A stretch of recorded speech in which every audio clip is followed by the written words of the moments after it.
আচ্ছা আমি আপনার কথা বোঝা দিতেছি না, বুঝছেন? আমি আপনার ফোন দিতেছি আমি আপনাকে।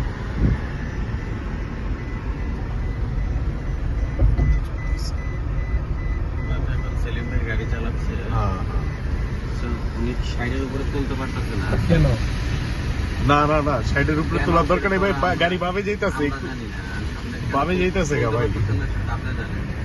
আমি এন্দা 100-150 চালাতে পারবো না, আমি এই পদ্ধতি না, কিন্তু আমি না। কেন এটা করবো? কিন্তু না, ওই সাইডে আছে, এটাই ঠিক আছে, সুন্দর আছে।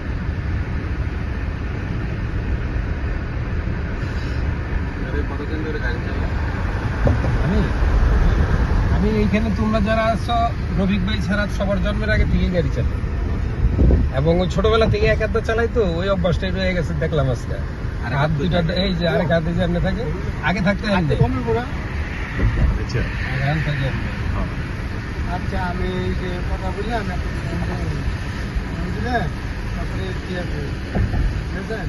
হ্যাঁ ভাই, আমার আমি যে বয়স তখন কত ভাই? কথা বলতেছেন, গাড়ি যে আছে না, তার লাগে আমি কথা বলে আমার পাঁচ, কথা বলে 5 বছর, চার, গাড়ি তো আমার বন্ধু 4-5 বছর গাড়ি বয়সে তুমি নিজেই চালাও। আমারে সেলিম ভাই কুলে করে দিয়া গাড়ি চালাইছিল, এবং সেলিম ভাই ব্রেক এবং ফুয়েল পিকআপ এটা কন্ট্রোল করছিল, এবং আমি তখন স্টিয়ারিং কন্ট্রোল করছিলাম।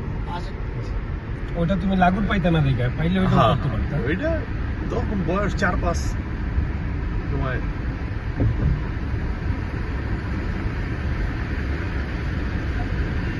খালি ব্যাগ গেলে 40,000 টাকা। আচ্ছা ঠিক আছে। কুড়িল 2.5 কিলো। 17, 18, 20 টাকা কি? না না না, আচ্ছা ঠিক আছে।